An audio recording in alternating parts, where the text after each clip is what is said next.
Bernardino, California. The local fire department confirms multiple victims, but did not provide a count. Trace Gallagher is live with more on that. Trace, what can you tell us?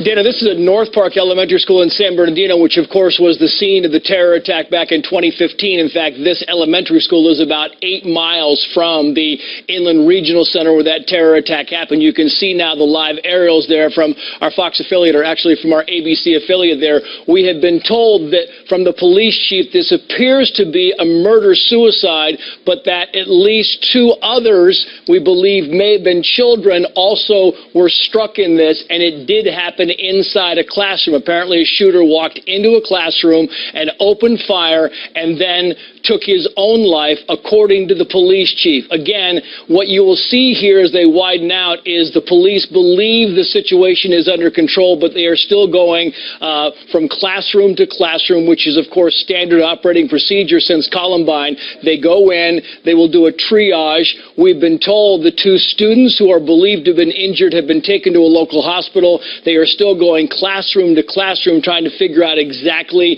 if there are any other suspects or any possibility of any other danger around the school. There is a middle school, a high school, and another elementary school nearby. They have been locked down as a precaution. Cal State University San Bernardino is also in the area. It is also on lockdown. You can see from the demeanor the students have all been moved outside onto the playground, and then at some point in time they will let the parents come and pick those students up when they believe the campus is safe. About 522 students at North Park Elementary School. The balance is pretty even, about 35% Hispanic, 30% black, 30% white students here. As far as demographics, this is about 74-75% of the students are those students who are in need.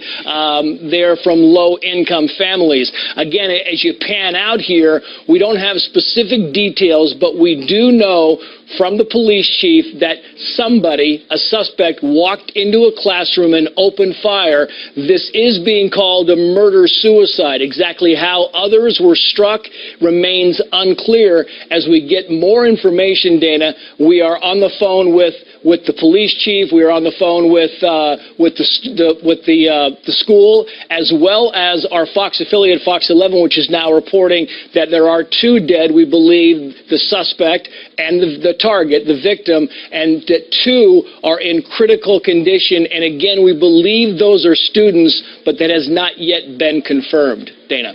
Trace, this is a police department that obviously has had the terrible terrorist attack that it had to deal with. Did it change any of its procedures after that in order to deal with a reaction, to react to something like this? Even if this is not terrorist related, the police department seems to have at least moved the students out to safety, and we certainly hope that the 2 that are in critical condition survive their injuries. Sure, yeah. I mean, this is protocol from going back to Columbine, where everything is kind of handled the same now. All the students will have to raise their hands going out. All the teachers and the faculty would also raise their hands going out because, again, they're not sure who might have been involved in this and who wasn't. As for change in policy since the terror attacks in 2015, it's unclear. But I can tell you this, Dana, that last year, San Bernardino had 62 homicides. That's in 2016. That was a 41% increase from 2015, and 2015 is when the terror attack happened. So this is a community that is reeling from violence. I mean, 2016 was the most violent year in San Bernardino, California in more than 20 years. And you can see you've got first responders there. They are lined up. You've got fire trucks, you've got school buses, and there are police agencies, a variety of police agencies on scene right now trying to figure out exactly what happened. Remember, what they do in these situations is they clear the school first of all the students. They get everybody either hunkered down or out of the building if you are in close proximity to a door, and then they start going classroom to classroom, making sure that the students are safe, and when they are safe, they get them moved out. As far as the information we have, again, the police chief is the one who tweeted that he believes this is a murder-suicide, some type of domestic incident.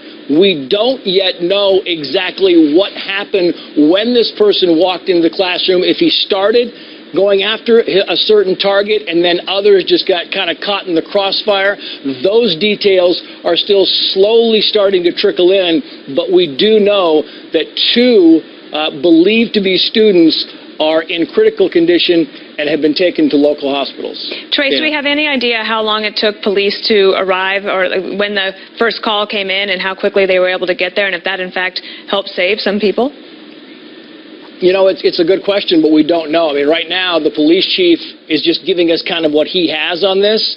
And at first, we got reports there were multiple victims, and that there was a triage set up, which is standard operating procedure. You go in, you set up a triage, those who are dead clearly taken out of it, and then those students who are injured are kind of prioritized. And again, we use gunshots, but we don't know yet, Dana, if the students who were apparently shot, according to these reports, or if they in fact were shot. I mean, remember, a lot of times when these things happen, you have students who are injured by trying to scramble and get someplace else, get to safety. They are injured in that capacity. So we don't want to get ahead of ourselves and say that these kids were shot. We know that we're being told that 2 kids are in at least serious, likely critical condition. It appears there was gunfire in this classroom. It appears from the reporting we're getting these 2 students were shot, but that has not yet been confirmed by a hospital, by the school district, or the police chief. So we're still waiting on these types of information, details, before we get any parents more afraid than they already clearly are. We want to make sure we're very specific about exactly what happened and what we know happened inside that classroom. We do know that it did happen inside a classroom. There are more than 500 students in this school. You can see most of them are now out on the grounds. Other schools have been placed on lockdown. The local university has been placed on lockdown. And you can bet every first responder in San Bernardino is likely near or at North Park Elementary School trying to figure out exactly what happened. As we get more information, we will bring it to you. Dana. All right. Thank you, Trace.